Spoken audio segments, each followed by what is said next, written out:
Hello everyone, welcome back to my YouTube channel. तो on day 17 of AWS series आज हम लोग discuss करने वाले हैं कि कैसे हम लोग S3 बकेट को सेटअप करते हैं AWS में। तो चलिए शुरू करते हैं। सबसे पहले हम अपने AWS कंसोल पर चलते हैं और यहाँ पे आप देख सकते हो S3 सर्विस हमारे कंसोल होम पेज पे ही दिख रही है क्योंकि मैंने अभी रिसेंटली इसको विजिट किया था।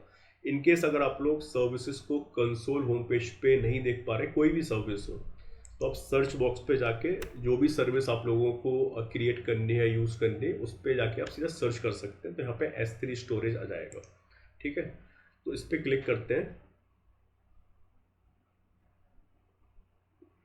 अब यहाँ पे क्लिक करते हैं क्रिएट बकेट। अब यहाँ पे हमारे पास दो ऑप्शन मिल रहे हैं bucket type, general purpose bucket और डायरेक्टरी बकेट। तो चलिए समझते हैं पहले ये दोनों बकेट टाइप क्या है, उसके बाद फिर हम लोग क्रिएट करेंगे। तो मैं वापस से अपनी पीपीटी पे चलता हूँ। तो जो जनरल पर्पस बकेट है, इसका जो यूज़ है ये मोस्ट कॉमनली यूज़ होती है जनरल पर्पस बकेट। इसका जो नेम स्पेस होता है वो फ्लैट होता है, मीन्स प्रीफिक्स बेस्ड।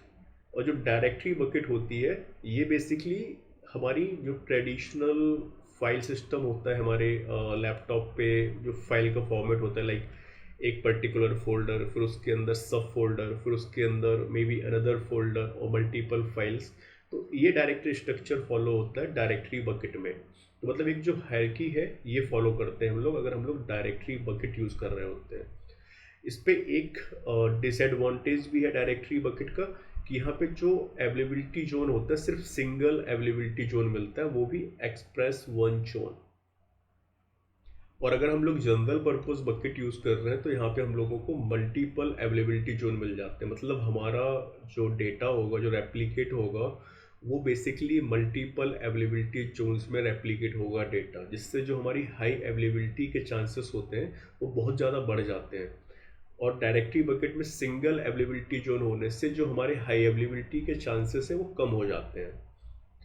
अब स्टोरेज क्लास इज सपोर्टेड। तो जो स्टोरेज सर्विस जो हम लोग कोई भी क्रिएट करते हैं तो उस पर स्टोरेज क्लास ऑप्शन होता है, जिसके अकॉर्डिंग हम लोग डिसाइड करते हो कि किस फाइल को हमें कितना फ्रिक्वेंटली या कितना इनफ्रिक्वेंटली एक्सेस करना है। उस अकॉर्डिंग हमारी कॉस्ट ऑप्टिमाइज होती है। तो जो जनरल पर्पस बकेट होती है उसमें सारे स्टोरेज क्लासेस के ऑप्शन सपोर्टेड हैं, बट जो हमारी डायरेक्टरी बकेट है उस पर सिर्फ S3 एक्सप्रेस वन जोन ही सपोर्ट करती है स्टोरेज क्लास का ऑप्शन जो है। परफॉर्मेंस की बात करें अगर, तो जनरल पर्पस बकेट पे हमें हाई परफॉर्मेंस मिल जाती है। मतलब स्टैंडर्ड S3 जो कि AWS रिकमेंडेड भी करते हैं कि आप मोस्ट ऑफ द केसेस में standard S3 storage class option को यूज़ करें। और डायरेक्टली बकेट की बात करें तो ये बेसिकली यहाँ पे जो लेटेंसी होती है वो कम होती है, तो रिस्पॉन्स टाइम बढ़ जाता है। इसलिए जो यहाँ पे है लेटेंसी लो होगी तो इनपुट और आउटपुट ऑपरेशन फास्ट होगा। डायरेक्टरी बकेट बेसिकली जब हम लोगों के पास कोई हाई डेटा प्रोसेसिंग मॉडल है उस केस में हम लोग डायरेक्टरी बकेट को यूज़ कर सकते हैं। और जनरल पर्पस बकेट हम लोग बेसिकली यूज़ कर सकते हैं नॉर्मल, जैसे डीबी बैकअप स्टोर करना हो या फिर इमेजेस वीडियो स्टोर करने हो, लॉग्स फाइल, तो उस पर्पज़ के लिए यूज़ कर सकते हैं। अब अगर बात करें लाइफ साइकिल और इवेंट सपोर्ट्स की, तो जनरल पर्पस बकेट में हमें कंप्लीट लाइफ साइकिल मिल जाता है। यहाँ पे डायरेक्टरी बकेट में वो लिमिटेड होता है। लाइफ साइकिल्स और इवेंट सपोर्ट्स क्या होते हैं हम लोग आगे की वीडियो में डिटेल में समझेंगे। फिलहाल के लिए इतना समझते हैं कि जनरल पर्पस बकेट अगर हम लोग यूज़ कर रहे हैं तो फुल सपोर्ट है लाइफ साइकिल का और इवेंट का, बट डायरेक्टरी बकेट में लिमिटेड होता है। ठीक है, तो हम लोग यहाँ पे चल के अपनी जनरल पर्पस बकेट सेलेक्ट कर लेते हैं। ठीक है, अगर हमने इसको सेलेक्ट किया तो यहाँ पे जो ऑप्शंस हैं वो थोड़े से डिफरेंट रहेंगे। अगर हम लोग डायरेक्टली बकेट यूज़ करेंगे तो यहाँ पे आप देख सकते हो ऑप्शंस थोड़े से डिफरेंट है यहाँ पे, और यहाँ पे एक वार्निंग भी आ रही है। ठीक है, तो हम लोग अभी इस पर नहीं चलते, हम लोग जनरल पर्पस पे चलते हैं। और यहाँ पे बकेट का नाम दे देता हूँ मैं डेमो हाइफन बकेट। अब मैं इसको क्रिएट करने का ट्राई करता हूँ। ठीक है, अभी बाकी की सेटिंग्स हम लोग अभी डिस्कस नहीं कर रहे हैं। पहले मैं सिर्फ इसको दिखाना चाह रहा हूँ कि जो हमारा बकेट नेम है वो ग्लोबली यूनिक होना चाहिए across all the AWS account. अगर मैं इसको क्रिएट करूँगा तो ये फेल हो जाएगा। Bucket with the same name already exist, क्योंकि किसी और ने इस पर्टिकुलर नेम से बकेट ऑलरेडी क्रिएट कर रखी होगी, इसलिए ये हमें क्रिएट नहीं करने दे रहा है। तो हम लोग यहाँ पे क्या करेंगे, कुछ रैंडम्स नंबर डाल देंगे जिससे हम ईजिली अपनी बकेट को क्रिएट कर सकते हैं। फिर अगला ऑप्शन हमें यहाँ पे मिलता है copy settings from existing bucket, जो कि ऑप्शनल है। इसका बेसिकली क्या काम है, अगर हमारे पास कोई ऑलरेडी पहले से हम लोगों ने कोई बकेट क्रिएट की हुई है और उसकी जो सेटिंग्स हम लोगों ने ऑलरेडी उस पर सेटअप किया हुआ है, अगर हमें वो सेटिंग्स अप्लाई करनी है अपनी इस नई बकेट पे जो हम लोग क्रिएट करने वाले हैं, तो उसकी सेटिंग्स को कॉपी कर सकते हैं इस ऑप्शन के द्वारा। ठीक है। फिर अगला ऑप्शन है हमारे पास ऑब्जेक्ट ऑनरशिप। तो यहाँ पे हम लोगों को दो ऑप्शन मिल रहे हैं, ACL डिसेबल्ड एंड जो कि रिकमेंडेड भी है AWS के द्वारा। दूसरा ऑप्शन मिल रहा है ACL इनेबल्ड। तो चलिए समझते हैं ये दो ऑप्शंस बेसिकली क्या है। तो object ownership determines who owns and can control access to objects uploaded to an S3 bucket, especially when multiple AWS account are involved। तो बेसिकली क्या होता है, जब भी हम अपने S3 बकेट पे कोई भी ऑब्जेक्ट स्टोर करते हैं, तो जो व्यक्ति, जो यूजर अपना, मतलब जैसे मैं कोई फाइल अपलोड कर रहा हूँ तो उसका ऑनरशिप मेरी होगी। अगर मैं चाहता हूँ कि जो भी मैंने जो इस S3 बकेट क्रिएट की हुई है, अगर उस पर कोई भी अदर यूजर भी अगर अपनी फाइल्स अपलोड करे, उसकी ऑनरशिप मेरे पास ही रहे, तो उस केस में हमारे पास दो ऑप्शन मिलते हैं ACL डिसेबल्ड, जिसका मतलब होता है बकेट ऑनर इन्फोर्स्ड। मतलब कोई भी फाइल अपलोड करे, कोई भी यूजर फाइल अपलोड करे, बट उस बकेट का, उस ऑब्जेक्ट का ऑनरशिप मेरे पास ही रहेगी। ठीक है। और ACL इनेबल्ड में क्या होता है, जो ऑब्जेक्ट को अपलोड करेगा वो बेसिकली ऑनरशिप ले लेगा उस पर्टिकुलर ऑब्जेक्ट की। तो यहाँ पे है इस access control list are allowed and use the uploader object writer become the object owner unless overwritten. तो मतलब जो अगला व्यक्ति फाइल को अपलोड कर रहा है तो वो ऑनर बन जाएगा। तो जनरली क्या होता है कि हम नहीं चाहते हैं कि एक ही एडमिनिस्ट्रेटर रहे पर्टिकुलर सर्विस को मैनेज करने के लिए, इसलिए AWS बोलते हैं कि भाई आप लोग ACL डिसेबल्ड ऑप्शन को यूज़ करें। ठीक है। तो हम लोग यहाँ पे ACL डिसेबल्ड ऑप्शन को सिलेक्ट करते हैं। फिर अगला ऑप्शन है block public access settings for this bucket. तो for security point of view से हम लोगों को जनरली इस टिक बॉक्स को टिक रखना चाहिए, जिससे हमारी जो पब्लिक एक्सेस है हमारे स्टोरेज बकेट पे और S3 बकेट पे और ऑब्जेक्ट्स या फाइल्स जो हम लोग अपलोड कर रहे हैं उस पर कोई भी अनऑथराइज यूज़र पब्लिकली उसको एक्सेस ना कर पाए फॉर सिक्योरिटी रीजंस। तो हम लोग इसको अगर अनचेक कर देंगे तो इसका मतलब हो गया कि पब्लिक एक्सेस हम लोगों ने डिसेबल कर दी है। तो यहाँ पे वार्निंग भी आ रही है हमारे पास। तो इसलिए AWS बोलते हैं कि भाई आप इसको टिक करके रखो, पब्लिक एक्सेस बंद करके रखो फॉर सिक्योरिटी रीजंस। ठीक है। फिर हो गया बकेट वर्जनिंग। तो वर्जनिंग बेसिकली क्या है, अगर हम कोई भी ऑब्जेक्ट अपलोड कर रहे हैं अपनी S3 बकेट पे और मे बी उस पर्टिकुलर ऑब्जेक्ट पे 3 से 4 लोगों ने काम किया हुआ, तो उसका हर एक यूज़र जब भी उस पर्टिकुलर सेम फाइल को अपलोड करे तो उसका एक वर्जन क्रिएट हो जाए, ना कि उस फाइल को ओवरराइट कर दे। तो उस केसेस में हम लोग बकेट वर्जनिंग का यूज़ करते हैं। तो बकेट वर्जनिंग का डिटेलिंग और डेमोन्स्ट्रेशन हम लोग अनदर वीडियो में देखेंगे। अभी सिर्फ इतना समझते हैं कि इसका मतलब क्या होता है। फिर हो गया टैग।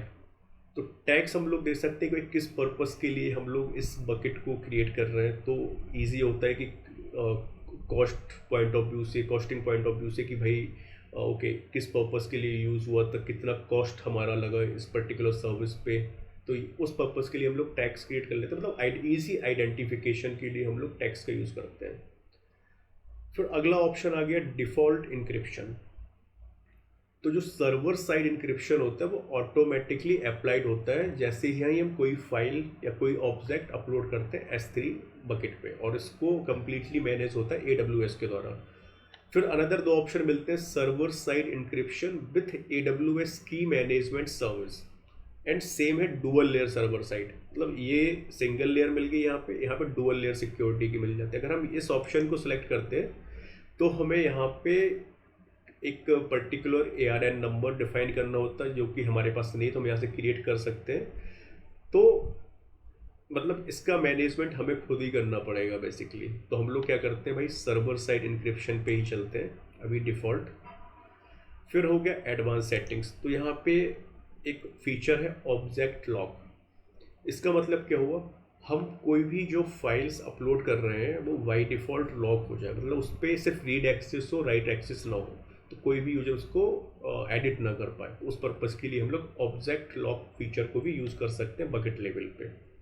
ठीक है, तो ये ऑप्शंस मिलते हैं हम लोगों को जब भी हम लोग S3 बकेट को क्रिएट करते हैं। तो हम चलते हैं और अपनी बकेट को क्रिएट करते हैं। Okay, you have been sign out of the AWS console session. ठीक है, इसको साइन इन अगेन कर लेते हैं। मेरा सेशन लॉग आउट हो गया है, तो हम फिर से लॉग इन करेंगे अपने रूट यूज़र अकाउंट से। पासवर्ड डाल देते हैं और ये पूछेगा MFA।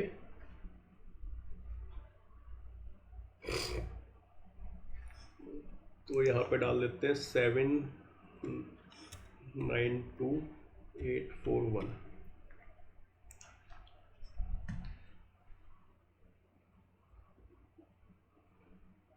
तो वापस से हम नाम डाल देते हैं अपनी बकेट का। ऑलरेडी हम लोगों ने एक्सप्लेन कर दिया है क्या क्या है। तो मैं अब सारी चीज़ें डिफ़ॉल्ट रखता हूँ और इसको क्रिएट कर देते हैं। तो हमारी S3 बकेट क्रिएट हो गई। अब हम इस बकेट के अंदर जाके अपने ऑब्जेक्ट्स या फाइल्स को अपलोड कर सकते हैं। तो जैसा कि मैंने पिछली वीडियो में बताया था कि हम जो भी फाइल्स या ऑब्जेक्ट, जिसको मतलब बेसिकली ऑब्जेक्ट बोलते हैं S3 सर्विस में, उसका अपना एक पर्टिकुलर URL होता है। ठीक है, तो जैसे फॉर एग्जांपल मैं यहाँ पे कोई फाइल अपलोड करता हूँ। एक फाइल ऐड कर लेते हैं हम लोग यहाँ पे। फॉर एग्जांपल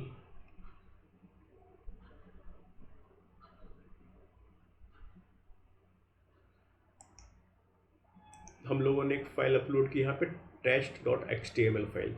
तो अब जैसे ही हमने फाइल अपलोड की, आप देख सकते हो फाइल का नेम हो गया test.html। उसके साथ ही हम लोगों को कुछ और डेटा मिल रहा है, मतलब टाइप क्या है, टेक्स्ट, HTML, साइज़ क्या है। तो ये बेसिकली मेटा डेटा होता है। तो जो भी ऑब्जेक्ट हम लोग S3 पे अपलोड करते हैं वो कॉम्बिनेशन होता है हमारा डेटा प्लस मेटा डेटा का। डेटा हो गया हमारा एक्चुअल फाइल नेम और मेटा डेटा हो गया जो एक्स्ट्रा डिटेल्स उस पर्टिकुलर फाइल की। ठीक है, अगर ये हो गया मेटा डेटा भी दो प्रकार के होते हैं, सिस्टम डिफाइंड और यूज़र डिफाइंड। अगर मैं वापस अपनी प्रेजेंटेशन पे चलूँ, सिस्टम डिफाइंड जो कि अभी हम देखा, हमने जैसे ही फाइल अपलोड की ऑटोमेटिकली हमारे पास ये डेटा आ गया। तो ये हो गया सिस्टम डिफाइंड जो कि AWS ऑटोमेटिकली मैनेज करता है। अब अगला होता है यूज़र डिफाइंड। तो उसके लिए हम लोग जाएंगे प्रॉपर्टीज़ पे और यहाँ पे Meta data.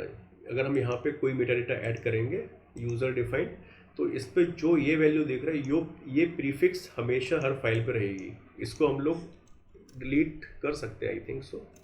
Let me create give name, sorry name और वैल्यू डाल देते हैं टेस्ट। इसको अपलोड कर देते हैं। तो आप देख सकते हो ये जो हम लोगों ने यहाँ पे की डाली ये इनवैलिड बता रही। क्यों? क्योंकि इसका जो प्रीफिक्स है x-mz-मेटा ये डिफ़ॉल्ट रहेगा। इसको हम लोग रिमूव नहीं कर सकते हैं, इसको रखना ही पड़ेगा हम लोगों को, तभी जाके हम लोग यहाँ पे जो भी की नेम है, नेम और वैल्यू हम लोग अपलोड कर सकते हैं। अगर मैं अब इसको अपलोड करता हूँ तो upload, okay, for more information, okay, तो इनवैलिड मेटा डेटा प्रीफिक्स। तो जो हम लोगों ने मेटा डेटा अपलोड किया है वो सही नहीं है। इसको क्लोज कर देते हैं, फिर से उस फाइल को अपलोड करते हैं। फाइल को सिलेक्ट किया, फाइल का नेम था test.html फाइल। तो अब हम लोग यूज़र डिफाइंड, ये system defined Meta data already हमारे पास आ गया है। यहाँ पे ऑप्शंस आप देख रहे हो, ये सारे स्टोरेज क्लासेस के ऑप्शंस मिलते हैं हम लोगों को बेसिकली। तो इनको हम लोग ऑलरेडी सॉरी डिटेलिंग में समझेंगे सेपरेट वीडियो में। तो अभी हम चलते हैं यहाँ पे ऐड मेटा डेटा करते हैं। अब हम यहाँ पे फिर यूज़र डिफाइंड सिलेक्ट करेंगे, तो ये हमारा डिफ़ॉल्ट रहेगा। यहाँ पे चलो डेव डाल देते हैं, वैल्यू डेव ENV डाल देते हैं। अब देखते हैं अपलोड कर पा रहे हैं कि नहीं। अब अपलोड कर दिया। तो जो प्रीफिक्स है हमारा यूज़र डिफाइंड मेटा डेटा का वो रहेगा, उसके बाद आप अपने जो भी नाम देना चाहें वो नाम दे सकते हैं। तो ये फाइल्स हमारी अपलोड हो गई है। अब जैसा कि मैंने बताया था, हर एक फाइल का अपना एक यूनिक URL होता है जो भी हम अपलोड करते हैं S3 बकेट पे। तो अगर हम test.html को ओपन करेंगे तो आप देख सकते हो इसका ऑब्जेक्ट यूआरएल कैसा है, HTTPS जो प्रोटोकॉल हो गई, ये हमारी बकेट का नेम हो गया, ये हमारा रीजन हो गया जहाँ पे हम लोगों ने की, ये डिफ़ॉल्ट हो गया amazonaws.com डोमेन नेम, और ये हमारी फाइल का नेम हो गया। तो अब हमें जैसे इस पर्टिकुलर फाइल को यूज़ करना है अपने एप्लीकेशन में, तो हम लोग सिर्फ ये URL को रेफरेंस कर देंगे अपने एप्लीकेशन कोड में, और जहाँ पे भी हम इस फाइल को फैच करना है तो ऑटोमेटिकली इस URL से हम लोग फैच कर सकते हैं। अगर हम इस URL को ओपन करूँ तो अभी आप देख रहे हैं, the XML file does not appear to have an style information associated with it. Okay, तो एक्सेस इज डिनाइड का ऑप्शन आ रहा है क्योंकि हम लोगों ने पब्लिक एक्सेस डिसेबल की हुई है इस पर्टिकुलर S3 बकेट पे। उसको हम लोगों को पहले इनेबल करना पड़ेगा, तभी हम लोग अपनी इस पर्टिकुलर फाइल को एक्सेस कर पाएंगे URL से। तो चलो देखता हूँ कैसे इनेबल करते हैं हम लोग। तो हम लोग चाहेंगे X permission block public access, ये ऑन है, आप देख सकते हो। इसको एडिट करेंगे, इसको ऑफ कर देंगे और सेव कर देंगे चेंजेस को। यहाँ पे कर देते हैं कन्फर्म।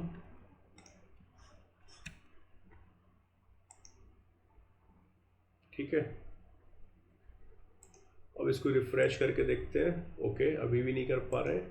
वापस से हम लोग अपनी फाइल पे ऑब्जेक्ट पे चलते हैं, इसका URL कॉपी करते हैं, इसको क्लोज कर देते हैं और इसको एक्सेस करने का ट्राई करते हैं। तो ओके, एक्सेस डिनाइड अभी भी आ रहा है। तो चलिए देखते हैं हम लोगों ने क्या मिस कर दिया है। Bucket properties, storage classes, checksum, Meta data. Okay, permissions पे चलते हैं।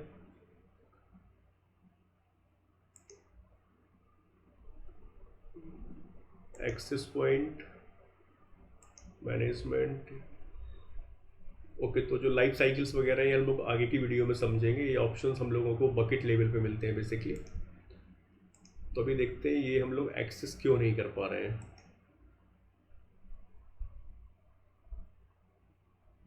एक बार फिर से इसको रिफ्रेश करते हैं, अभी भी एक्सेस डिनाइड आ रहा है। ओके, तो परमिशंस पे चलते हैं।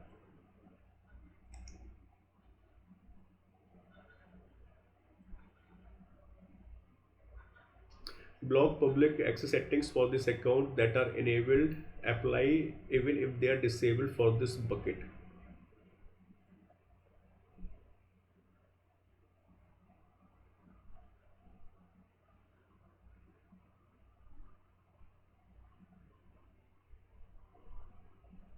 ओके, तो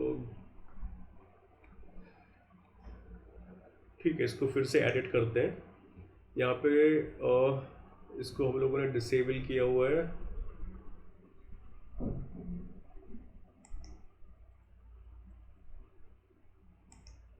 इसको एडिट करते हैं, इसको ऑफ कर देते हैं, यहाँ से सेव चेंजेस, यहाँ पे इसको कन्फर्म कर देते हैं। ठीक है, अब फिर से हम लोग URL पे चलते हैं, एक्सेस करने का ट्राई करते हैं। ओके, इसको क्लोज कर देते हैं, फिर से अपने ऑब्जेक्ट पे चलते हैं और हमारी जो बकेट थी general purpose bucket, text.html file, इसका URL लिया। ओके, स्टिल हम लोग को मिल रहा है कि एक्सेस डिनाइड। ठीक है, देखते हैं और हम लोगों ने भी क्या मिशिंग किया हुआ है।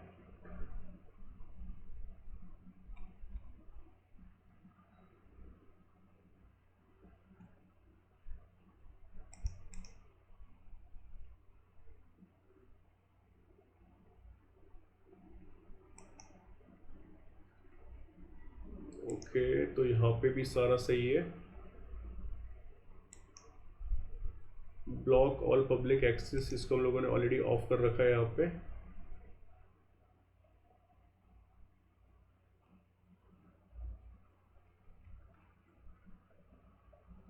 ठीक है, फिर से रिफ्रेश करते हैं पेज का। Okay, just give me a moment, let me check why we are not able to access it. तो एक्चुअली हम लोग इस फाइल को एक्सेस कर पा रहे हैं। अगर मैं इसको क्लोज करूं और इस पर्टिकुलर फाइल पे जाते हैं और फिर से अगर हम इस ऑब्जेक्ट यूआरएल को कॉपी करते हैं, कभी कभी क्या होता है कि जो यहाँ से देखो हम लोग इसको नहीं कर पा रहे हैं, बट अगर हम लोग इसको ओपन करेंगे यहाँ से ओपन, तो आप देख सकते हो हम लोग एक्सेस कर पा रहे हैं। क्योंकि अगर आप इसका यूआरएल देखोगे तो यहाँ पे हम लोग https/bucket name, और इसको अगर वेरीफाई करेंगे यहाँ पे कुछ okay .s3 ap south1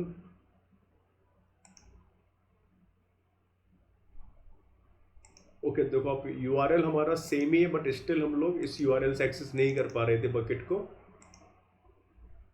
but इससे हम लोगों ने इस मतलब पर्टिकुलर इस यूआरएल से एक्सेस कर पा रहे हैं। ठीक है, तो ऐसे हम लोग कोई भी फाइल अगर अपलोड करते हैं तो उसको एक्सेस कर सकते हैं फ्रॉम द पर्टिकुलर यूआरएल। चलो एक और फाइल अपलोड करके देखते हैं हम लोग।